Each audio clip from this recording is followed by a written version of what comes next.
Ouais, tu me charries ou quoi? J'ai vu une fois. Tu veux que je te dise? Yalla, Edgar, tfaddal. Tov, Boker Tov, on est aujourd'hui, je t'aborde le Shmoulad. C'est cela, oui. Tu t'es pris pour le manager.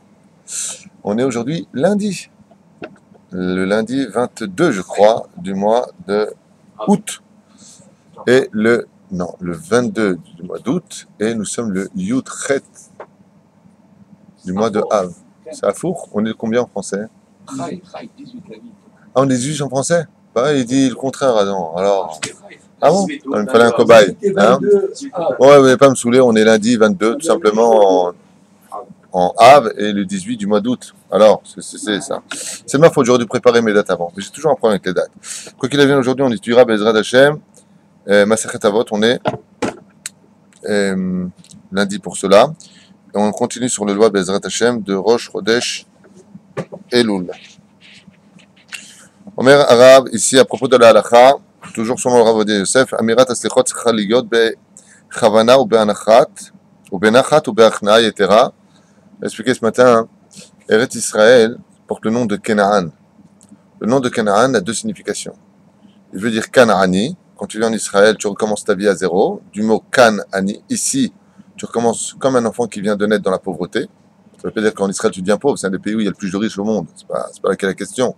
La Kavana, qui est un renouvellement du mazal, il y a un renouvellement de tes avérotes qui sont oubliés, donc tu redémarres ta vie. Donc Canaani, comme un enfant qui vient de naître, qui est nu. Quand tu viens en Israël, tu recommences comme un bébé, donc c'est pas peine de dire moi enfant j'étais ingénieur, moi en France, reste là-bas si c'est pour venir dire ça ici, ça sert à rien. Ici on démarre comme un enfant qui vient de naître. Adam dit Ken Ken. C'est vrai, le pauvre il a plein de diplômes et il est au téléphone. Pas beaucoup de téléphone. Top. On n'est pas Shmirei du mal ici. Ça c'est premièrement. Et donc deuxièmement, pourquoi on appelle ça Canaan, Yosef? Pourquoi on appelle ça Canaan? Hein? J'aimerais dédier ce shiur pour David Ben Simcha de New York, mon cher et tendre ami, qui je me suis entretenu, qui a fait 14 km en écoutant mes Dvar Torah. Il m'a dit, je cours et j'ai entendu ton Dvar Torah, et je cours, j'ai dépassé mon record. Donc voilà un petit sourire pour lui, jusqu'à New York. Et donc pourquoi Canaan, qui vient du mot Achnaa? Ça veut dire quoi Achnaa? Basé les Kana, Achnaa, se soumettre. Alors comment on appelle Eretz Israël? Si tu veux réussir ici, tu dois venir avec humilité. Kana, Kenaan, qui veut dire ici, il faut te soumettre au mitzvot d'Akadosh Baruch Hu. Ça veut dire, simplement, il faut vraiment faire abstraction de ce que nous pensons, de ce que nous sommes, pour se remplir de la Gdusha d'Eretz Israël et des mitzvot d'Eretz Israël, comme vous le savez tous.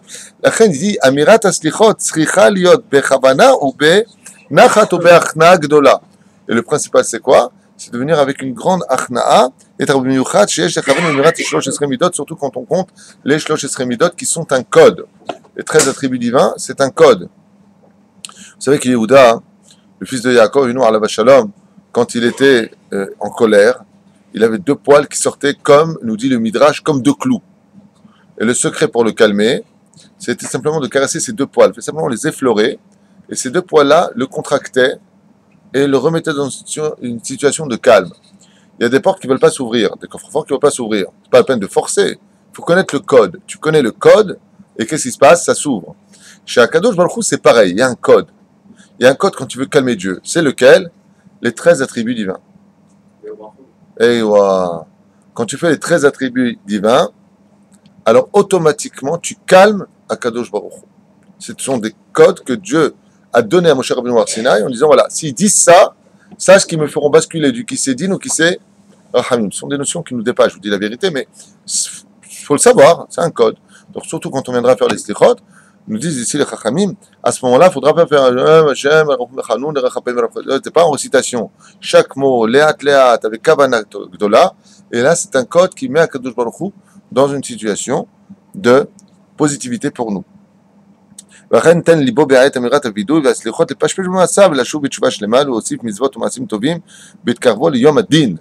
Et un homme devra, Bezrat Hashem, mettre à travers ses lichot, à travers son vidouille, de constater que chaque mot correspond bien à ce qu'il est aujourd'hui. C'est-à-dire qu'on ne vient pas faire de la récitation hébraïque, on n'est pas l'ulpan quand on fait ses lichot, à savoir que j'ai bien prononcé, j'ai bien lu, mais de savoir si ce que je suis correspond à ce que je viens de dire. Si ce n'est pas le cas, il faut que je m'arrange. Pourquoi? Pour envoyer un maximum de misvot sur la balance pour être zakai, c'est-à-dire innocent, car tout ce que nous allons vivre l'an prochain dépendra de ce qu'on aura préparé jusqu'à ce Rosh Hashanah. Il faut se préparer à fond et envoyer un maximum de misvot, maximum de tzedaka, maximum de pardon les uns vis-à-vis des autres, maximum de kafsrout. Le plus important, le joker des slichot, c'est le kafsrout, sachez-le. Pourquoi? Parce que tu ne peux pas être jugé moins que ce que tu auras jugé. Ce qui fait que si tu trouves du srout à tout le monde, Dieu, quand il vient pour te juger, il ne peut pas faire autrement que toi. Il ne peut pas être moins que toi. Donc, il est obligé de trouver du srout à toi aussi. Vous allez voir, depuis que vous prendrez ça sur vous, vous aurez tous les enquiquineurs de la terre qui viendront vous marcher sur les pieds. Il ne faut pas jouer avec Dieu. Ah, tu veux jouer à ça? Tu fais ça par rapport à Rosh Hashanah? C'est bien, alors tiens l'épreuve. Que tout celui qui juge des kafsrout, Zoché, Bezrat Hashem, Leidayen et kafsrout.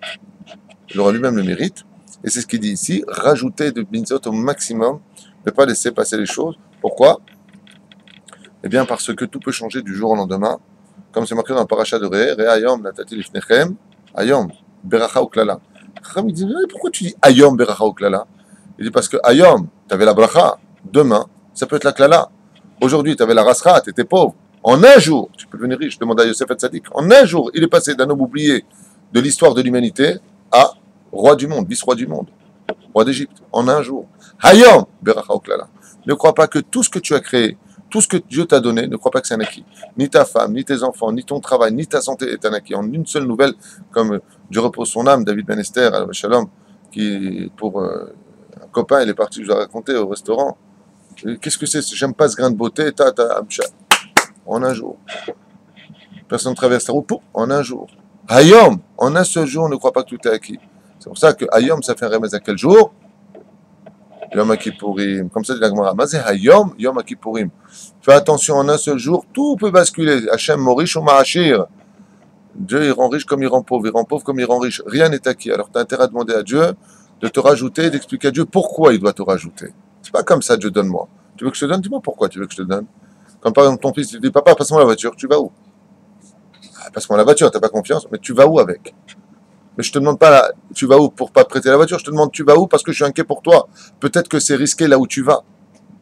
Ainsi, il dit à Kadosh Baruch Hu, tu veux de l'argent, tu veux des choses. C'est pour ça qu'il n'y a pas, je dis pas ça pour vanter les endroits, mais il n'y a pas les fêtes comme ici. Ici, c'est le seul endroit de toutes les synagogues, pour ceux qui ont déjà fait les fêtes avec nous, où ici, avant chaque prière, on fait de la hitbo des doutes.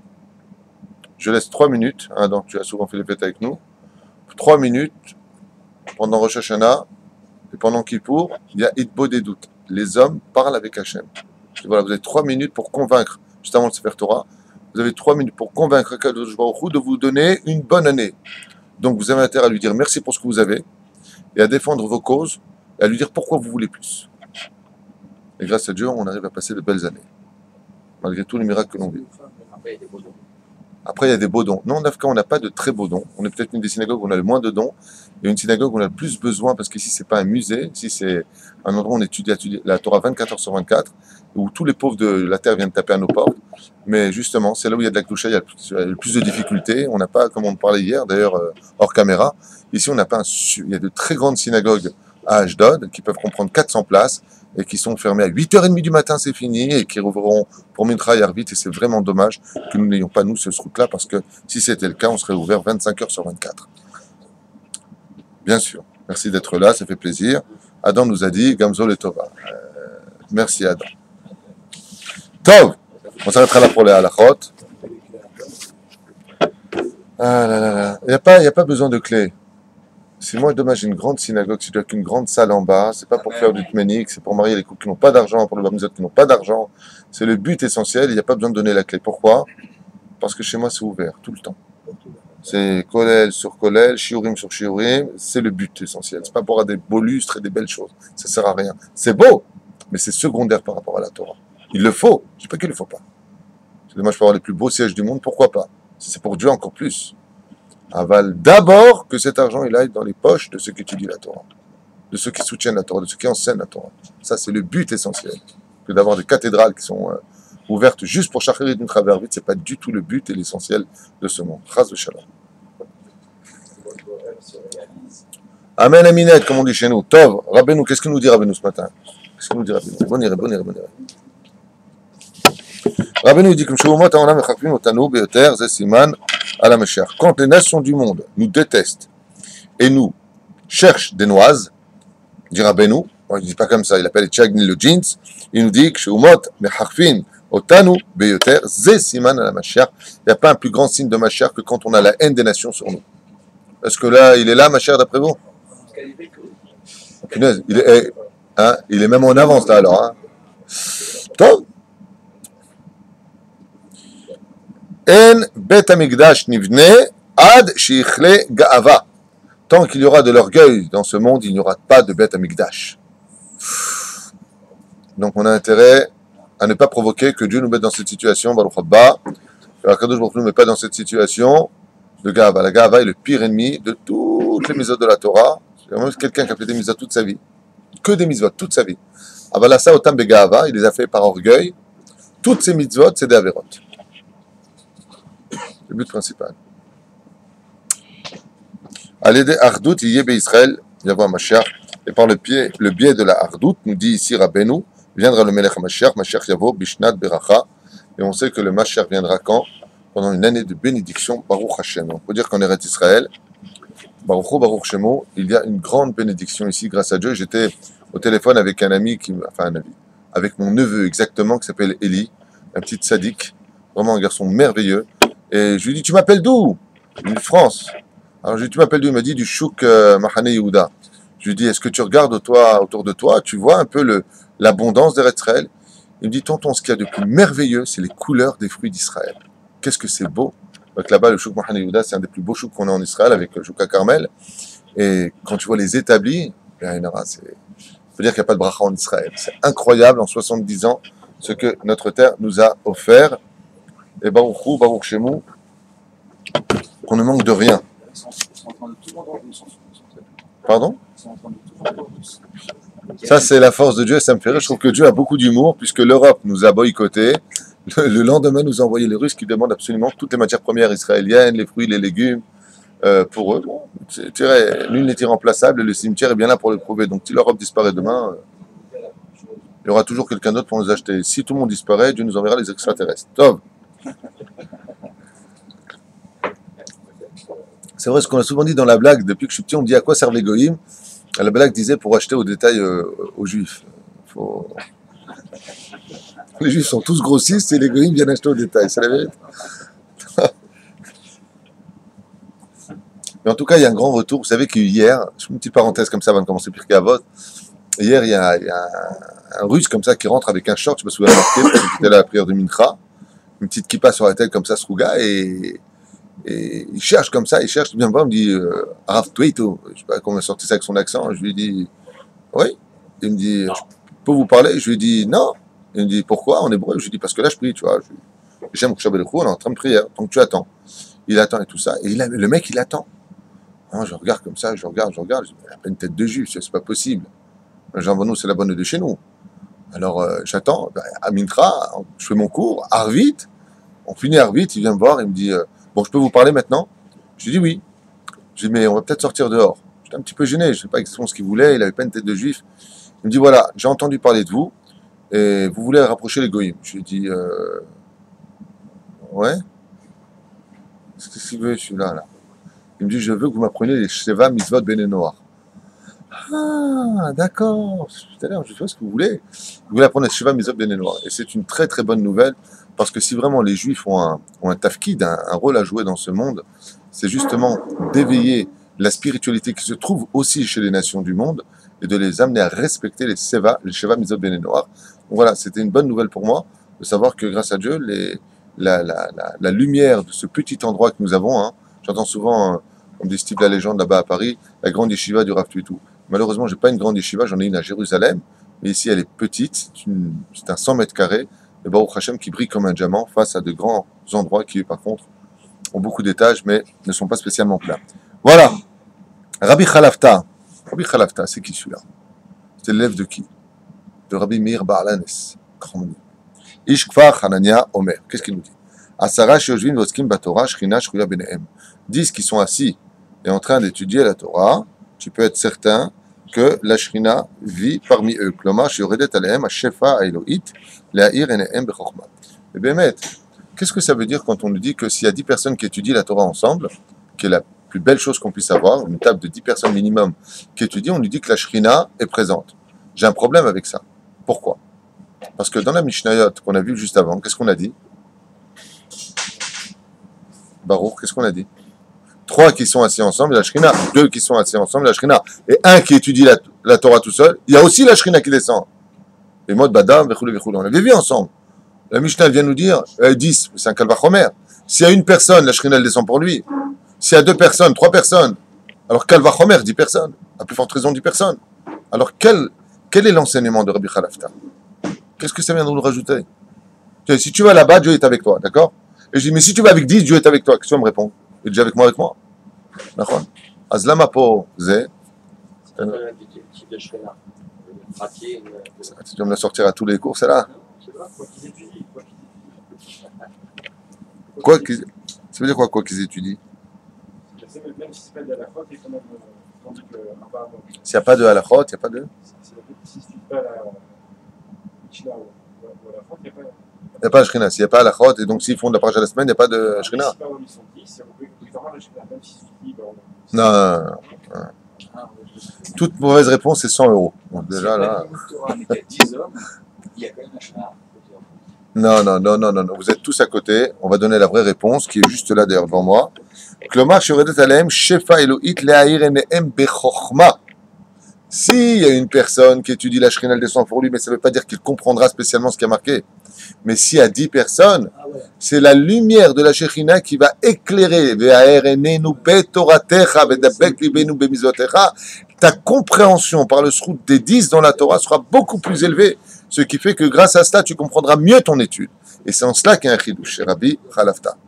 Ça veut dire? Car se trouve, se présente quand il y a cette réunion. Adat, il n'y a pas de réunion moins de 10. Ben Eda, Pachot, Miasara, comme c'est marqué, Minayin, Afilou, Shamisha. Et tu vas dire maintenant, il descend, 5. Donc si maintenant tu es dans une synagogue de Tunisiens, tu as 5 personnes seulement qui étudient la Torah, chez Ojvim, Voskim, la Torah, Shrina, Shruya Benehem. Là-bas aussi, on dit que la Shrina, elle est toujours avec les Tunisiens. Chez Neymar, comme c'est marqué, parce qu'il y a 5. Va Agudato al Eretz Yesada, car tout beaucoup repose sur cette terre-là, en d'autres termes. Verosho al Pasuk, abonné Bashamaim, Ariotav, Klomar Shashrina, I Bashamaim, Yoredet Lemata, la Eretz, Shesham, Aguda. Et c'est quoi Aguda? 5. Dainu Chamisha, Sheojvim, Voskim Batora. Shechen Aguda, Mashma, Shel Ugad, Adam Beyado. Pourquoi on dit Ugad Beyado? Pourquoi on dit Ugad? C'est le verset, il parle de la main. Combien on a de doigts sur une main? 5 doigts de la main. D'accord? Chez Bat Chamesh Etzbaot. Comme dit Barthénora, c'est les 5 doigts de la main. Aïe, ouais. Afilou Shlosha. Maintenant, si tu vas dire 3 personnes, comme on l'a dit. Shoskim Batora, Shrina et Benehem. La Shrina aussi, elle est parmi eux. Alors quoi? Le Karev, le Kimishpot, comme c'est marqué au sein d'Israël, Dieu juge, donc il descend. Combien il faut de juges pour juger une situation? Shlosha, on a vu dans Masechet Sanhedrin, Masechet Makot. Nachon? C'est Mashkatoub. Elokim, Aïnouk, Beddin. Shlosha Dinim, Dayanim. Il en faut 3. Donc on voit que quand il y a 3 aussi, il y a la Shrina. Akadosh Baruch Hu Meshatef Imahem, Besha'a Sheyojvim Beddin. C'est pour ça, par exemple, que vous avez remarqué que quand on fait les Atarat Nedarim, il en faut 3. Mais quand on arrive à Rosh Hashanah, il en faut 10. Et pourquoi? Pour que 10, c'est scellé. Uniquement assez pour 10, c'est scellé. Vraiment. La Shrina, elle repose vraiment sur les 10 personnes qu'on va Bet Knesset. Avinu Afilou Hamisha, Shenemar Bekarev Yilukim Mishpot, Tam Shlosha Dainu. Ok. וסרתם אגודה היא על 3 וכולי אגודה שהיא 3 ככהנים ופתח תמרים עדת בערבה. והנה אפילו 2, et s'ils sont 2. Il y a aussi la Shrina. De quel verset? Oskim Batora Shrina Benehem, Shenemar, Az Nidberu Yirei Hashem, Ish El Reu, du verset l'homme et son prochain. la Shrina aussi reposera sur eux. Avec Shev Hashem Baishma. Dieu les écoute et il entend ce qu'ils disent. Ishel Reu, Mashma Shehem Shnaim, Shnemar Vayakshev Hashem Baishma, ce qu'on a dit, Mikan Shashkina Shruya Benehem, Menen Afilu Echad, même un. On est parti de 10 à 1. Shoshev Esak Batorah, Shashkina Imo, Shnemar Bechol Makom Asher Askir Et Shemi, Avo Berachticha. Donc dans tout endroit où Bezrat Hashem on m'appellera, je viendrai et je bénirai. Une personne peut apporter sur lui la Shekhinah. Une personne.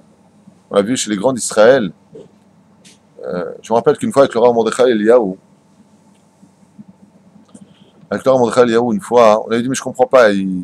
Quand la Chazara, on n'est pas obligé de rester debout, al pied alacha, mais c'est mieux de rester debout. Celui qui reste debout, t'avoir la veracha pour la mida. Quand le Chazan revient sur la mida. Et le Rav Mordechai Eliyahu était assis. Alors quelqu'un qui a posé la question, il a dit mais pourquoi il se lève pas le Rav? Alors l'élève du Rav Mordechai Eliyahu a répondu lui, qu'il soit assis ou debout, c'est pareil. Plus différence à son niveau à lui. Ses kavanotes sont tellement élevés que debout ou assis, c'est kvar lo mashma outi etzlo, ça n'a plus de signification. Les aïnian, afilu echad, shebemet, ou beatzmo birvodo, comme Eliyahu Navi Zachor le Tov, comme le Rav Ovadia Yosef, le Rav Baba Saleh, tous les grands de la Torah, le Rav Kadouri, quand ils sont seuls, ils sont jamais seuls à leur niveau à eux, la Shekhinah est toujours au-dessus d'eux, ça s'appelle le Roi HaKodesh. C'est seulement nous qui ne le voyons pas. Rabbi Elazar Ish Bartota, Omer, Ten li mishelo, ושלך שלו, וכן לדוד הוא אומר, כי ממך הכל, מידך נתנו לך, רבי שמעון אומר, המלך בדרך ראשונה ומפסיק משנתו, ואומר, מה נעילם זה, ומה נעיר זה, מעלה עליו הכתוב, כאילו מתחייב בנפשו. טוב, on va revenir un petit peu sur tout ça, il y a beaucoup d'enseignements ici. Rabbi Elazar Bartota ou Rabbi Elazar ben Yehuda, on parle de Rabbi Yehuda ben Yehuda Talmido chez Rabbi Yoshua ben Hanania. Et il dit comme ça, Rabbi Elazar Ish Bartota, il disait la ville de Bartota, Mikfar Bartota, Omer, Ten lo mishelo, Ten la Kadosh Baruch Hu, Mima Shenatan Lecha. Un des buts essentiels de ce monde, c'est de savoir que tout ce que nous avons vient d'Hachem. Et on te demande de donner à Dieu ce que lui t'a donné, de rendre ce qu'il t'a donné, en d'autres termes. Klomar Shetiten Tzedaka. On parle ici tout simplement de la Tzedaka. Quand tu donnes de la Tzedaka, ne viens pas penser que ce que tu donnes, tu le donnes de toi. Tu dois être conscient que ce que tu donnes n'est pas à toi. Tenlo Michelo. Donne de ce que lui t'a donné. C'est le but essentiel de la tzedaka au niveau de la kavana. Quand quelqu'un dit, bon, viens, je te donne, il a l'impression de prendre une partie de lui, de ce qu'il lui a fait. La Mishnah vient nous dire, non, la kavana, quand tu donnes de la tzedaka, c'était de sentir simplement être le prosdor d'un propriétaire de cet argent qui va dans les mains d'une autre personne. Ne ressent donc une chose essentielle, aucun plaisir, aucune gava. Plaisir, si, tu dois avoir du plaisir de donner la tzedaka. Parce qu'on doit faire un misot besimcha, il doit être Hashem besimcha dans ce sens-là. Aval, tu dois te sentir totalement. Je te donne un exemple. Imagine que tu partes à Paris et je te dis voilà, je t'en prie, tu peux prendre cette enveloppe, tu la donnes à telle personne. Est-ce que tu auras les boules de donner cette enveloppe à la personne? Au contraire, tu vas être super content. Pourquoi? Parce que tu fais une mitzvah. J'ai rendu service, je sais que je vais faire plaisir à l'autre, je suis super content. Mais toi, personnellement, le mec maintenant il te dit oh là là, Toda Rabba, Tiskel et Mizot. Oh, c'est pas de moi, c'est tout que tu m'as donné pour toi. Oui ou non? C'est exactement ce qu'on doit ressentir, mais on ne sent pas ça du tout. Hein. Donc quand on donne un billet, c'est Gadal, Vit Kadash, Emeraba, Be'alma, Dibarach El-Rodé, Alava Shalom, on lui fait la Batseva. Pourquoi je t'ai pas aidé? On lui dit après 2 jours, je t'ai pas donné. On te dit la Mishnah, fais attention, non. Quand tu donnes, c'est pas à toi. Tu dois te ressentir exactement comme si je te donne une enveloppe. Je t'en prie, tu vas le voir, donne-lui ça de ma part. Tu ressens quelque chose? Personnellement, à ce moment-là, Dieu il sonde le cœur de l'homme. Quand tu as donné l'argent, Margashta, qu'est-ce que tu as ressenti? Manienne, hein? Non. Omer lano Mishnah. Ben Lazar, il dit non. Omer, tenlo michelo. שהקדוש ברוך הוא ממה שנתן לך, כלומר שתן צדקה או שתוציא מממונך לדבר מצווה, מתוך הכרה שהכל מה שאתה נותן לו, לא משלך הוא, אלא משל הקדוש ברוך הוא בלבד. Donc tu ne pourras jamais ressentir que tu as fait une tova. C'est pour ça que le but essentiel de ce monde, c'est que l'oubli sert à servir Hachem dans les 2 sens. Oublie tout de suite les mitzvot que tu as fait et n'oublie jamais la vérote que tu as fait. C'est comme ça que ça doit marcher. Quoi? Je comprends peut-être mal la notion, mais on dit qu'une mitzvah faite par contrainte a un scope plus important qu'une mitzvah faite de façon volontaire. Dans le cas de la tzedaka, quand on fait la tzedaka avec sa ça nous fait un peu mal de donner, mais qu'on donne parce qu'il faut qu'on fasse la mitzvah, on ne peut pas passer à côté. C'est pas mieux qu'on donne sans que ça nous fasse rien. Est-ce que je me suis fait comprendre?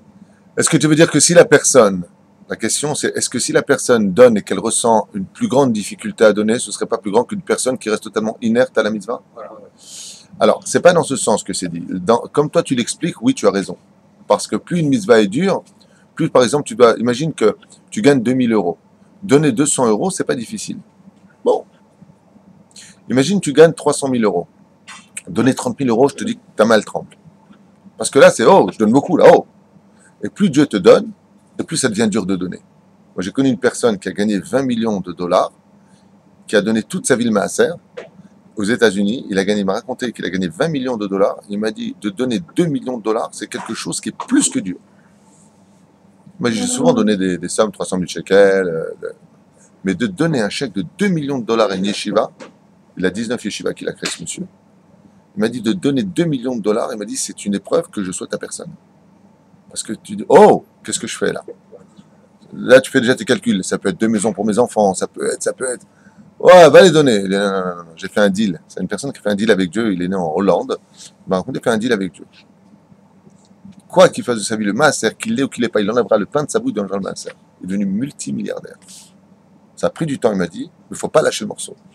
Ce qui a marqué, c'est vrai. Il m'a dit, c'est très dur de donner un chèque qui est élevé.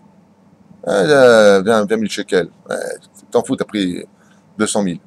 Mais va donner 200 000 shekels, une liasse comme cette billet rouge.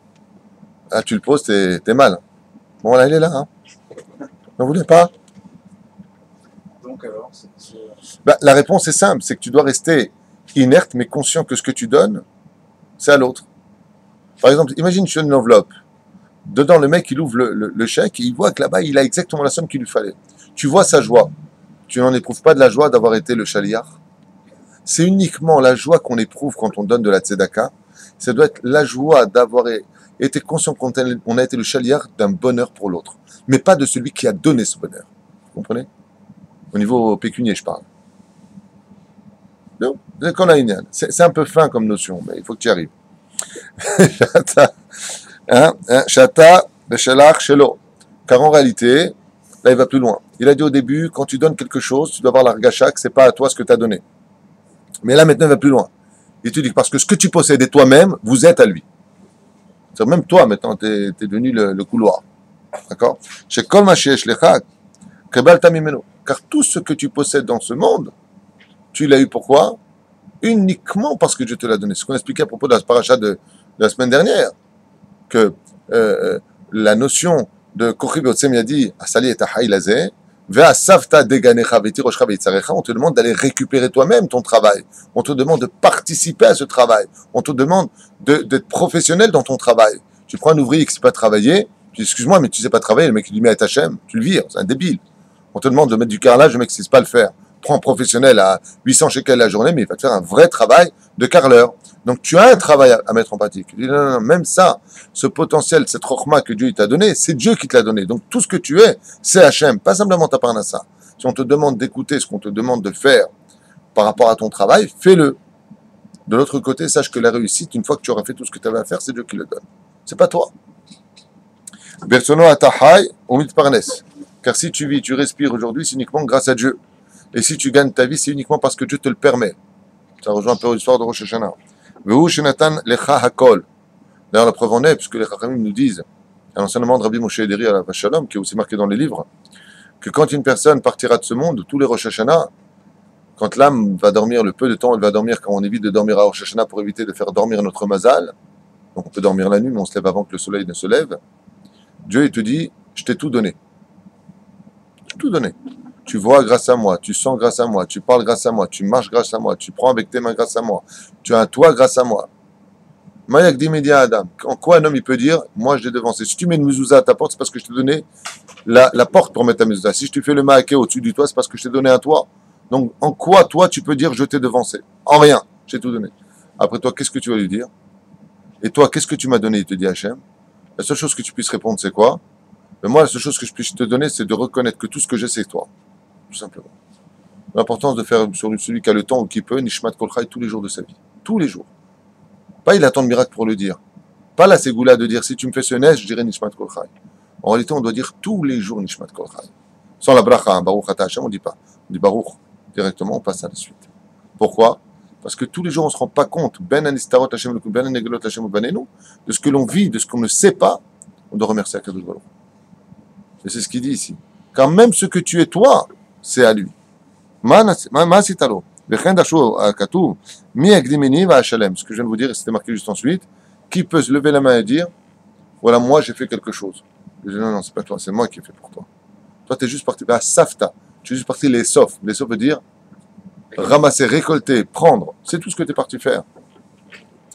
Klumasita, mezouza, achinatati lechaba, ma'ake. Bah voilà, bah, les exemples, j'aurais pu l'écrire. Il les donne ici, donc on avance. Vechen, David ou Omer, kacher gies et aam, litnadev, levenyan, abetangila, shamar, ki mi ani ve'umi ami, imi, ki na'atzor koach, litnadev kazot. Ki mimcha, comme yadecha, natnu la. Car tout vient de tes mains, Hachem, tout vient d'Hachem, et tout nous a été déposé comme Hachem, à nous, notnim, à nous, elam koach yadecha, Rabbi Shimon Omer, qui dit, on passe à la suite, Rabbi Shimon, il dit, veyesh gorsim kan, Rabbi Yaakov, et non pas Rabbi Shimon qui dit quoi? Hamealer baderer veshone. Celui qui va sur la route et qui étudie la Torah. Me'er b'divrei Torah. Umafsik mishenato, le mishnato. Et il arrête son étude de la Torah. Biroto ilan ze. Onir ze. Donc il dit maintenant, il est en train d'étudier la Torah et d'accomplir une des mitzvot plus importantes sur la route. Quand vous êtes avec quelqu'un, sachez-le, il est impératif de faire des divrei Torah sur la route. Pourquoi? C'est Mitzvat Aseh d'Oraïta. Qui peut me dire où est-ce que c'est marqué dans la Torah? Vous le dites tous les jours, 2 fois par jour minimum.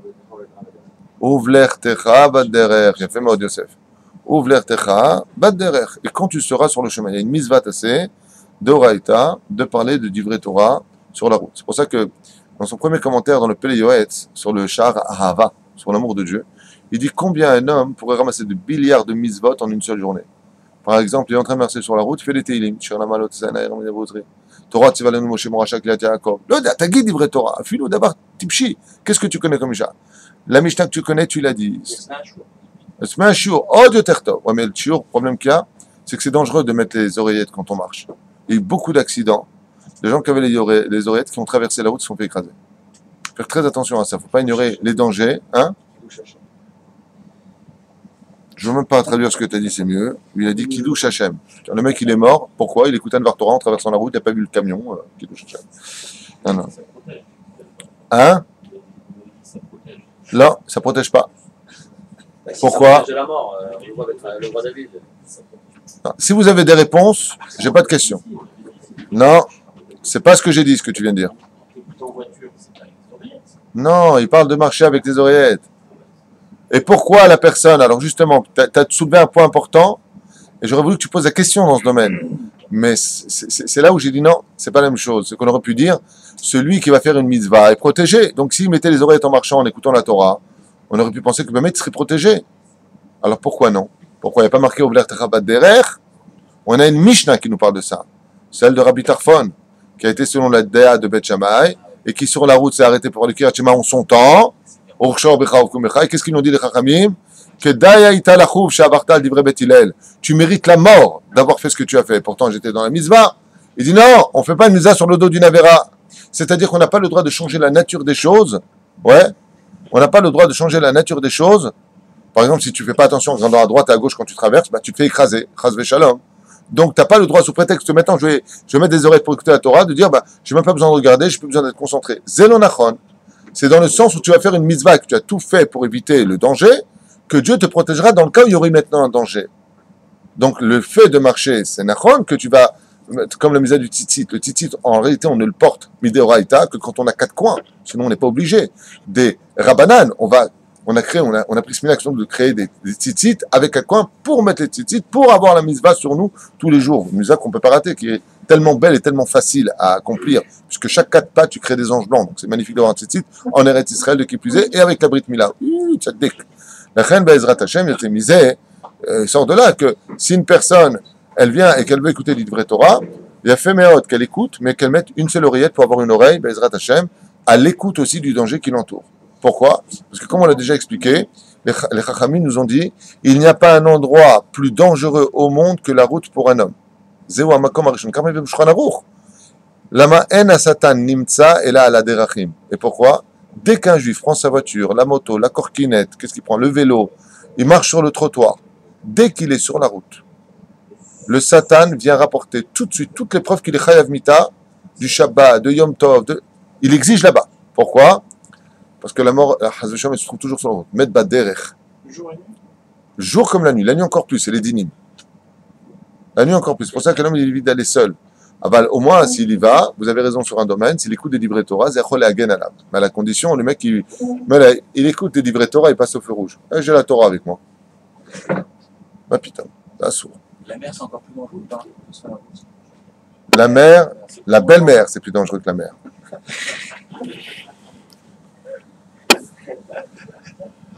Plus dangereux que l'océan, la belle-mère. Parce que la mer, c'est dangereux. Oui, la mer, c'est dangereux, oui. C'est encore plus que la glitch. Année-là, il y a marqué la route. Je sais une chose. Hein. Ben, en principe, c'est pareil, c'est le même niveau. Je m'excuse. Oui, non, mais ça, non, c'est pas le même niveau. Je veux dire pourquoi. Il y a marqué à la derachim. Alors, c'est très simple. Au niveau quantitatif, en Israël, on a une moyenne de 670 personnes qui meurent sur la route par an. On n'a pas 670 blessés en un an en Israël. Donc, il n'y a pas plus dangereux que la route. L'endroit le moins sûr, c'est la route. Il y a moins d'accidents d'avion que d'accidents, sauf chez les... Non, hein? Ouais, non, c'est pas le Mali, il y a 2 avions là qui...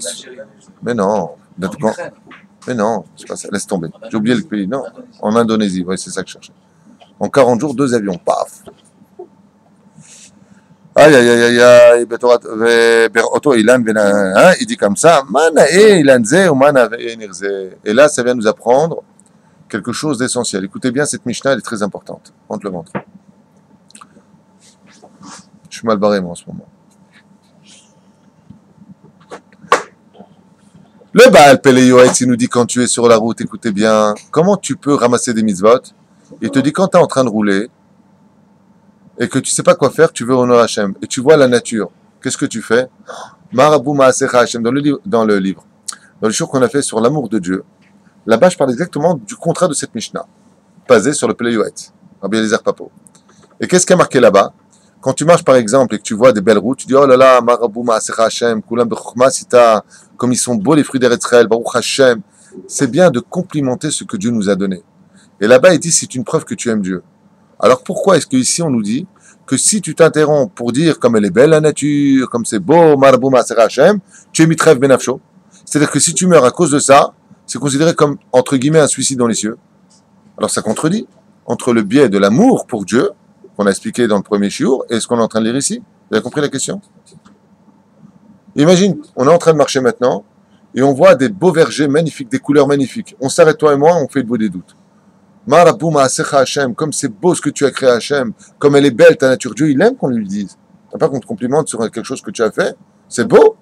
Il te dit ça, c'est une mitzvah extraordinaire. Tu crées un ange blanc, il voit que tu l'aimes. Kol hakavod. Qui a commencé? Qui est le premier homme à avoir fait ça dans la vie? Abraham Avinu. Il s'est rendu compte de la valeur de la nature et il dit, si Dieu ne s'était pas dévoilé par le Sinaï, par le biais des mitzvot, on l'aurait découvert dans la nature. Et là, il te dit exactement le contraire. Mais en réalité, il te dit pas le contraire. Il te dit, si tu fais ça en disant, ouais, c'est beau, man a fait, il a dit comme il est beau, etc. Pourquoi? C'est bien de dire il est beau l'arbre que Dieu l'a créé. Mayesh. Elle avait Talmud Torah Keneget Kulam. Il dit, écoutez bien, Umafsik mi Mishnato. Il était en train d'étudier de la Torah et il s'est arrêté pour dire, waouh, comme c'est beau. Tu as descendu le degré. Pourquoi? Parce que l'étude de la Torah prévaut à tout. Tu étais déjà en train de parler de Torah. Zama Ifsakta. Pourquoi est-ce que tu as arrêté maintenant? Si tu es en train de parler de Torah, ne t'interromps jamais. Il dit comme ça, il dit, et c'est le din pour toute sikha, même quand tu étudies avec une chavruta. Tu es en train de faire une étude, et le mec d'un coup il s'arrête, il parle d'autre chose. Au lieu de faire des mitzvot, les 2 personnes se rendent chayav mita dans les cieux. Et on est en train d'étudier là, pourquoi tu me parles d'autre chose? Souvent comme ça. On parle d'une chose, tac, on passe à autre chose. Tac, on passe encore à autre chose. Et là, je vais te poser une question. Sauf si la question qui est posée est toujours sur le sujet, bien sûr. Et là, chez Nakatatana, Dugma Mitsuya, et là, l'exemple qui nous a été donné, c'est un exemple qu'on peut souvent rencontrer. Chez Karderech Haolechim, Darchim. C'est pour ça qu'il faut faire attention, Derech Hagav, quand vous rentrez dans un bête midrash, vous voyez des gens étudier la Torah, de ne pas aller les enquiquiner, de ne pas les interrompre de leur étude. Quand quelqu'un étudie la Torah, il ne faut pas venir dans son monde. Pourquoi? Parce que vous le cessez de l'étude, vous le retirez de cette étude-là, et vous vous rendez coupable d'une avéra à ce moment-là. Lama ifsakta et Torah tov et talmudo. À un tel point que les Chachamim m'ont dit, comme l'avait dit une fois Maurice, il va raconter une soirée pendant Souda Shlichit, il a expliqué, pendant que j'étudie, je suis mort. Quand j'étudie la Torah, tu as vu une histoire comme ça, qui est très connue, que je connaissais depuis 20 ans aussi, mais c'est pas le problème. Mais tout le monde connaît cette histoire, que quand un homme va étudier la Torah, tzarich liot met la olam hazeh. Met, j'existe pas à ce moment-là. Tu peux pas me déranger. Tout comme on va pas déranger une tombe, on va pas déranger une personne qui étudie. כיוון שהוא מפסיק במשנתו על ידי שיחה, מעלה עליו הכתוב, ובא להלן במשנה, רק שמע לך, פלון שלך, מאוד, פן תשכח את הדברים. Pourquoi? Quelle est la conséquence? Il y a marqué dans la paracha, on a lu dans Devarim, dans le livre de Devarim, pen tishkach, de peur que tu en viennes à oublier. Comment tu peux oublier l'étude que tu as acquis? Il dit, si tu étudies la Torah et que tu t'interromps, tu provoqueras que ce que tu as appris, tu vas l'oublier. Et on t'a dit, pen tishkach et devarim, de peur que tu en viennes à oublier ton étude. Donc, quelle est la meilleure façon de retenir l'étude de la Torah?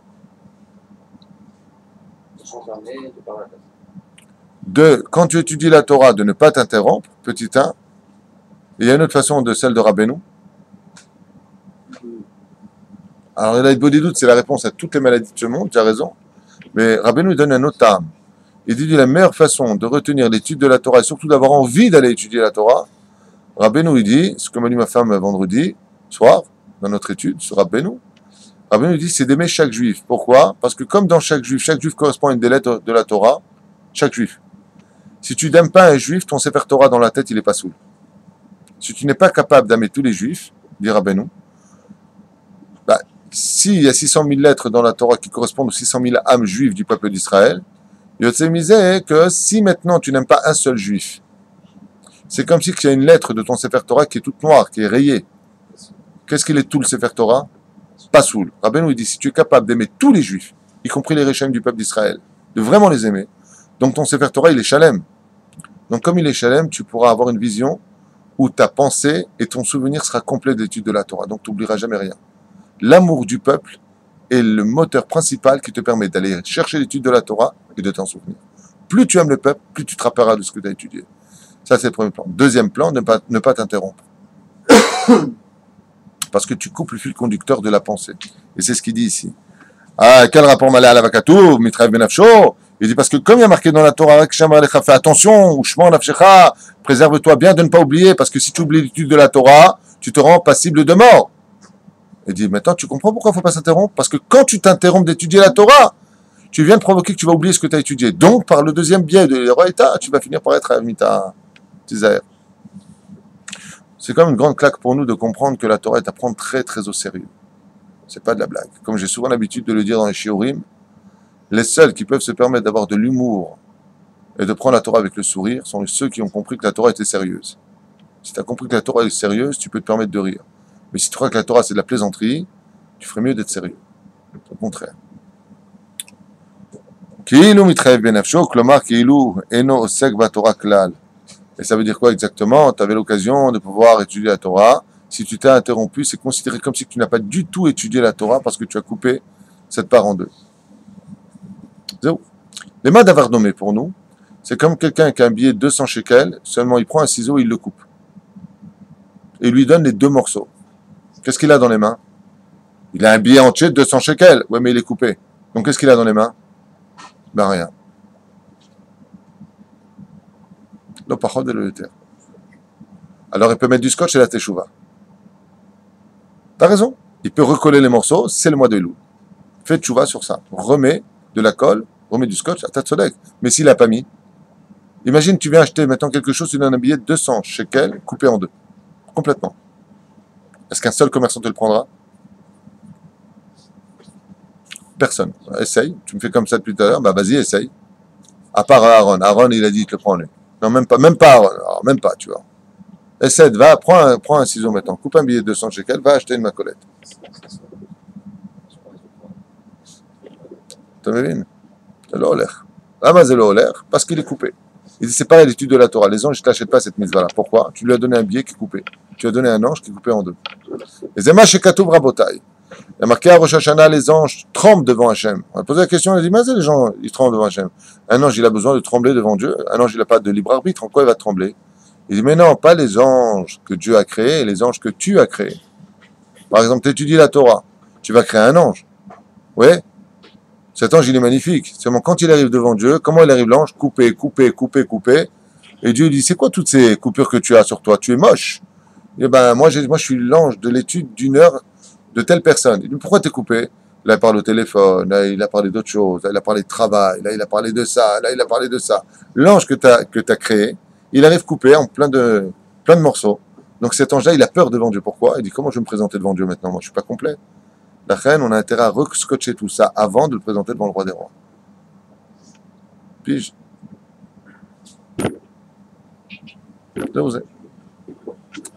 on doit considérer l'étude de la Torah comme un homme va avec sa femme. Imagine qu'un homme soit avec son épouse, que Dieu la bénisse, ouais, et sa femme, toutes les 2 minutes, attends, elle s'en va, elle revient. Attends, je vais faire ça, elle revient. Elle va faire la spongia, elle revient. Qu'est-ce qu'il dit l'homme? Mais attends, ça, c'est un vase, comme ça, il dit à quelque chose. Si tu es avec moi, avec ta bouche, tu es en train d'étudier ma Torah, pi, qu'est-ce que tu es en train de t'interrompre d'ailleurs? Tu aimerais, toi, que dans les moments les plus sentimentaux de ta vie, ça s'interrompt toutes les 10 secondes? T'aimerais, toi? Il te dit Hachem. Il dit, quand tu es avec ta femme, tu veux que tu sois concentré avec elle et qu'elle soit avec toi. Ani les dodi vedodili. Je suis avec mon bien-aimé, il est avec moi. Mini shikot pi ou kitovim de dechamiyain. C'est une histoire d'amour entre nous. Arrête de t'interrompre tout le temps. Vous comprenez ce que je veux dire? Mais du coup, toi d'abord. Je pense que ce que vous dites, c'est un problème qu'on a tous, c'est la gestion du temps. La gestion du temps. On n'arrive pas à compartimenter les heures qu'on a dans la journée de manière efficace et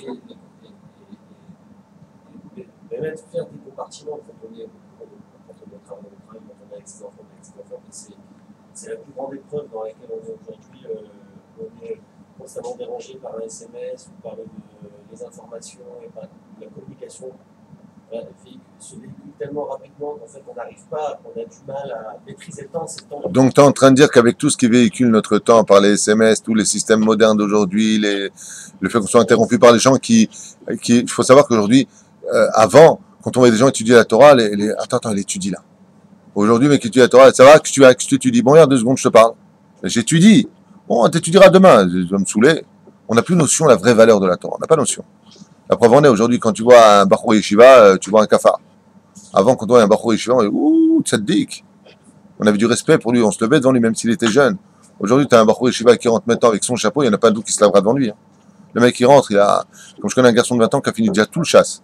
T'as Mitracham Gadol, il a 20 ans. D'accord? Il rentre là maintenant ici, on voit un gamin, les toilettes, vas-y, c'est là-bas, toi. Alors que normalement, on doit se tenir debout devant lui, respecter la Torah qui est en lui. On a perdu tout ça. Donc on a perdu cette notion-là. J'aimerais juste te répondre pour te dire que la gestion du temps n'est véhiculée que par un seul générateur. C'est la construction du temps, le fait de gérer notre temps, ne doit être véhiculé que par un seul élément. C'est la Emouna. Quand on a la Emouna, vraiment la Emouna dans l'étude de la Torah, on n'est pas inquiet.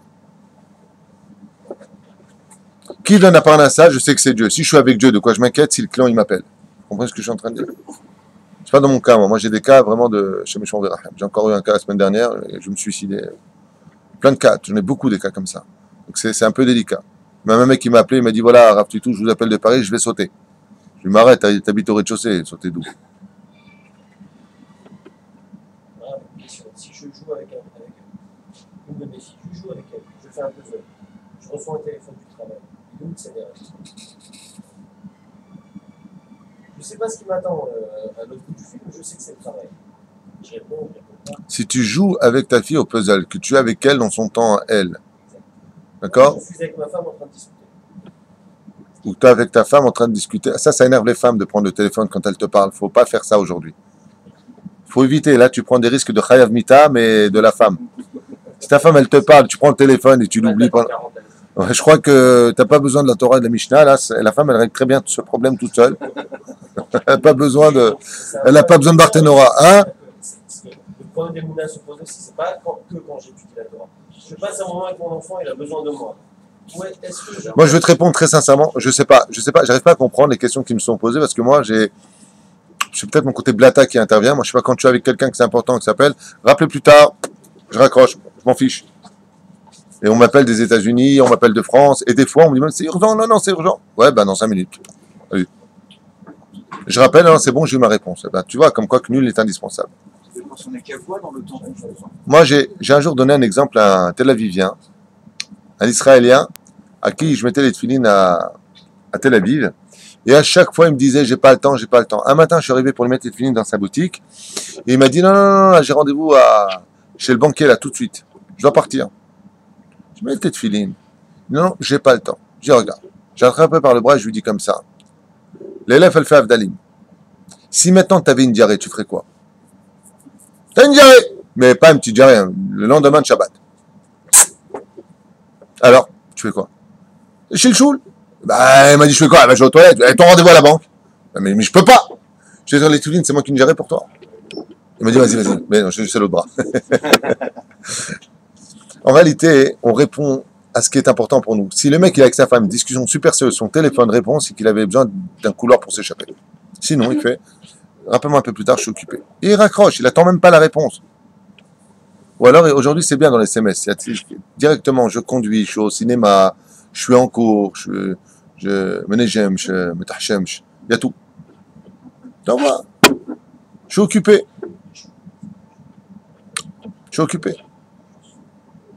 Imagine maintenant que toi et moi, je suis en train de te donner les numéros du loto, il y a le téléphone qui sonne. Tu vas regarder ce qui t'appelle? Et là, ça dépend. Si pour toi, le temps avec ta fille, il est si important à tes yeux, parce qu'il est aussi crucial que ton étude de la Torah, tu verras que la question ne se posera pas. La question est de savoir si dans l'obligation dans laquelle je veux gérer mon temps, ma vie personnelle et ma façon de vivre ma émouna est plus importante que ma propre famille. Est-ce que tu comprends ce que je veux te dire? Moi, je connais des gens, comme le Rav Zuckerman, que Dieu le bénisse, quand il est avec ses enfants, il n'y a personne qui peut le déranger. Quand il est dans l'étude, personne ne peut le déranger. Pour lui, il met le fait de s'occuper de ses enfants, il dit Bar Tabam, au même niveau que sa propre étude de la Torah. C'est du même niveau. Et quand il va travailler, s'il travaille, je sais pas, il est enseignant au Merkaz Arabe. Où est-ce qu'il arrive, lui? Extraordinaire, il danse dès qu'il a la... Bon, prochain. Ça dépend de la personne. Il y a pour qui voir leurs enfants, c'est une obligation parce qu'il ne faut pas être un mauvais père. Bonjour ma fille, bonjour mon fils. Vous allez bien, vous avez besoin d'argent, voilà, comme ça. Vous avez besoin d'argent. Tu veux que je t'emmène quelque part? Et il y en a d'autres pour qui c'est un plaisir. Ils peuvent, non, pas je peux aller en bus. Non, mais je reste encore avec toi. Je t'aime toi, je veux être avec toi, je veux t'entendre. Je veux savoir quel est ton problème, qu'est-ce que je peux faire pour t'aider. J'ai pas fait un enfant pour moi, j'ai fait un enfant pour Dieu. Donc quel est ton problème? Comment je peux te faire évoluer dans la Torah? C'est là que toute la question. Qui sommes-nous face à ce que nous voulons être? Mais il faut être honnête. Donc si pour toi, c'est hyper important de jouer avec ta fille, et que pour le puzzle, par exemple, je donne un exemple contraire pour ta question. Les Parchanim nous ont dit, il n'y a aucune différence entre un enfant qui construit un château de cartes et de ruiner une personne qui a des sociétés. De quoi est-ce qu'on parle? Écoutez bien. Un enfant est en train de créer son château de cartes. Stupide, un château de cartes. Ça sert à rien, tu ouvres la porte, ça tombe. Maintenant, le père, il dit, Lulu, allez, hop, Lulu, hein, tu vas manger, c'est comme ça que je te le dis. Il donne un grand coup de pied sur son château de cartes. Le petit se met à pleurer, il verse des larmes. Les Chachamim nous disent, il n'y a aucune différence entre un vendre une personne aux impôts de l'avoir ruiné. Pourquoi? Tu as déjà vu, toi, un homme pleurer comme un enfant? À son niveau, à lui, à l'enfant, tu lui as détruit sa société. Tu comprends ce que je veux te dire? Et nous, comment on vit les choses? Ah, ça va, bon, je t'en rachetais un. On a une façon de banaliser les choses. Tu comprends ce que je veux te dire? C'est pareil pour les enfants. Si, quand tu viens, tu fais le Kirat Shema à tes enfants, tu les emmènes au lit, tu racontes une sorte de Torah, tu leur montres combien tu es prêt à dépenser pour eux par rapport à l'évolution dans la spiritualité ou même la matérialité pour eux. Alors ça, ils le ressentent plus tard. Mais s'ils voient que pour un rien ou pour un oui ou pour un non, tu sais combien de fois j'ai entendu des enfants dire à leurs parents, mais t'es jamais venu à une réunion d'élèves, une réunion des parents d'élèves, jamais. Combien ça blesse un enfant, ça? Et c'est vrai que quand tu vas là-bas sur place, ou alors votre enfant, il est bien. Bon, des fois, vous savez, il fait pas ses devoirs. Peut-être t'es là en train de regarder ta montre, mais je suis en train de perdre mon temps là. Mais tu perds pas ton temps, parce que tu sais pourquoi? Parce que ton fils, il a compris que tu étais prêt à arrêter le temps pour s'intéresser à sa vie à lui. Et ça vaut le coup de tout arrêter. Parce que c'est ce que veut Dieu. Combien tu m'as donné de temps pour moi? Tu as remarqué qu'on se donne le temps de dormir, le temps de manger. C'est comme le Birkat Amazon. Pour manger, qu'est-ce qu'on prend son temps? Birkat Amazon, 1 minute top chrono. Pourquoi? Il faut savoir donner son temps. Donner son temps, c'est donner son importance. Parce que le temps est important. Voilà, c'était juste pour répondre à ta question. Et je finirai juste, il dit ici, car en fin de compte, par rapport à la Torah, chaque chose que nous faisons peut être aussi complimentée, serait-elle, que du Hevel Avalim par rapport à l'étude de la Torah. Comme ça s'est passé dans Maseret Tanit à la page 21 Moudalef, là-bas, on nous raconte l'histoire de Rabbi Yochanan et de Ilfa, qui partirent de la yeshiva pour aller se nourrir, et l'ange, alors qu'il se reposait ou s'adossait contre une mapolette, une ruine, eh bien l'ange de l'endroit a dit, mais faisons tomber ce mur sur ces deux personnes qui ont osé quitter le monde de la Torah pour aller s'occuper de leur parnassa, chose qu'ils ne prendront pas avec eux dans le monde futur. Seul Rabbi Yochanan a entendu, Ilfa ne l'a pas entendu. Rabbi Yochanan est retourné à la yeshiva, devenu grand rabbin d'Israël, homme extrêmement riche. Ilfa est parti travailler en étudiant la Torah. Et en fin de compte, on a vu que même là, il y avait un danger de mort, alors que de se nourrir de par ses propres moyens, c'est une mitzvah de la Torah, il faut le savoir, comme le rappelle le Rabbi. Shechet Yamim, Te'aseh Melacha, B'yam Hashem Elokecha, Te'aseh Melacha, c'est une mitzvah de la Torah, d'aller travailler, malheur à l'homme qui se nourrira de tzedaka. Le Rambam dit que c'est un chilul Hashem de se nourrir de tzedaka. Il faut le savoir. Alors, les avrechim que tu soutiens. Non. L'avrechim, c'est Umanut. Comme il y a marqué dans Maseret Kedushin, que chacun a l'obligation d'apprendre un métier à son fils. Qu'est-ce qu'elle dit la Gemara? En Umanut et la Torah. Il n'y a pas de vrai métier dans ce monde si ce n'est que de connaître, à étudier la Talmud, la Mishnah, la Halakha, la Haggadah, la Paracha. Il faut connaître d'abord l'essentiel de ce monde. Après, en deuxième plan, devenir le choutaf, l'associé d'Akadosh dans Maaseh Bereshit. Ce n'est pas une tare d'apprendre un métier, mais à la condition que ce métier vient servir ta possibilité de plus étudier la Torah comme Rabbi Elazar ben Kharson, qui fut l'homme le plus riche de l'histoire de l'humanité et qui, avec toute sa richesse, n'a pas cessé une seconde de sa vie d'étudier la Torah, car elle est l'essentiel de ce monde. Et c'est pour cela qu'on n'a pas le droit de s'interrompre. Mais pour pouvoir y arriver, je te demande de fixer un temps. Fixe-toi 2 minutes d'étude. Si tu vas sur la route, bon igmor, tu commences un Dvar Torah, tu finis ton Dvar Torah. Tu as fini ton Dvar Torah, tu peux parler d'autre chose. Mais d'abord, tu commences et tu finis. L'importance, Bezrat Hashem, de donner du temps à sa famille, à sa propre personne. Et Bezrat Hashem, tout ça, je te le répète et je te le dis, tout ça dépendra de l'élévation spirituelle de ta Emouna. Si tu es vraiment ma'amin, que ce que tu fais c'est important, alors tu ne laisseras jamais pénétrer dans cet univers, quoi que ce soit d'extérieur. Si pour toi, de faire un puzzle avec ta fille, c'est vraiment important, alors ça dépendra de ton degré d'Emouna. Donc tu diras au client, ou tu répondras pas, ou je suis occupé, ou alors rappelez-moi, je suis en rendez-vous, c'est important. Kol Touv.